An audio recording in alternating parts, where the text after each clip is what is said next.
Good morning, students. How are you all? Welcome to Social Online Classes. Today we are going to discuss about handicraft and handloom.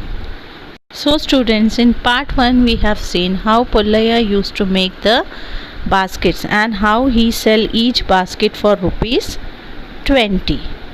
For making baskets, Pullaya used wild date palm leaf, cane and bamboos, which are usually found in forest. Do you know, children, why there has been depletion of forest nowadays? Because we are cutting more and more trees and supplying to the big industries as a raw material. So that affect the livelihood of people who are totally dependent on forest. So the people of rural areas migrate to urban areas for survival, like Pullaya. We will come to our today's topic, part 2, handloom weavers in Pochampalli.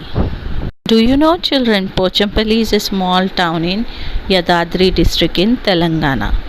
The weavers here produce unique sarees called Ekad sarees, which are world famous, and they are high quality silk sarees containing simple geometrical design, and it is mostly available in 3 colors and shades. Pochampalli sarees have a unique design and color which is quietly distinct from other silk sarees. That is why it is the first handloom cloth patent in India.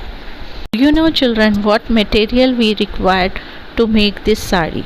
To make this sarees, we need silk yarn, color and cotton threads. Do you know, children, how we make silk yarn?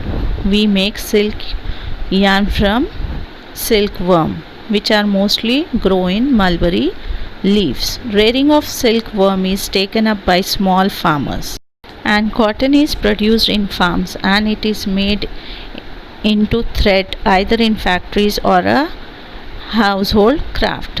Colors are often made in factories. Weavers buy yarn and colors from the market. For making a sari, we need tools. So weavers have their own wooden loom, which is the main tool required for weaving a sari. They also use small knives.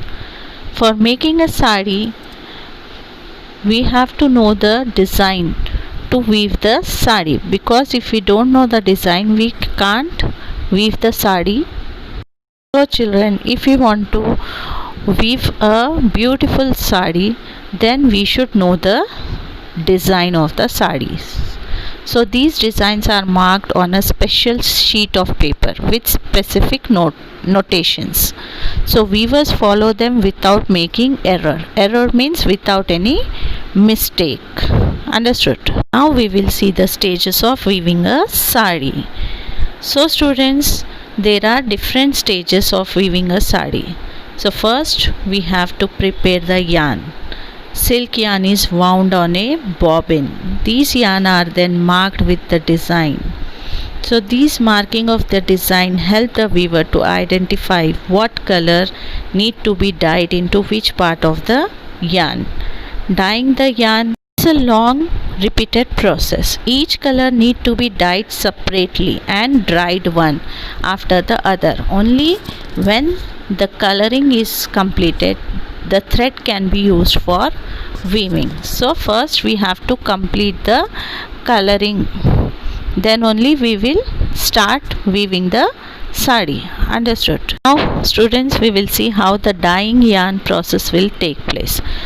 So for dyeing, the silk yarn is taken off, and when it becomes dry, it is stretched again. It is opened and tied again for dyeing. This process is repeated for several times. This making sari in different colors and shades. Different method of dyeing is followed. So for making different colors and shades in the saris, they have to repeat the dyeing or coloring the yarn again and again. For example, the red and brown color shades between white and black colors are printed using alizarin dye.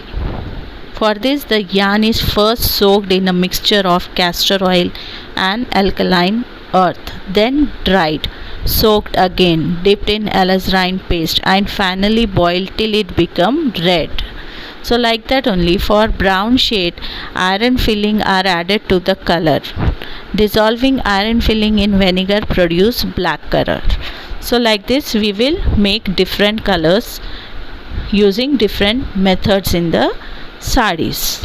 Now students, I hope you all understood about the topic which we have discussed today. So now I will ask few questions. You just try and give the answers. So students, try it. What are the tools used for making a basket? Name the unique sari produced in a Pochampalli. To make silk sari we need dash. Dash is a lengthy process or repeated process for weaving. That's all in this video. Hope you like the videos. Goodbye and have a nice day.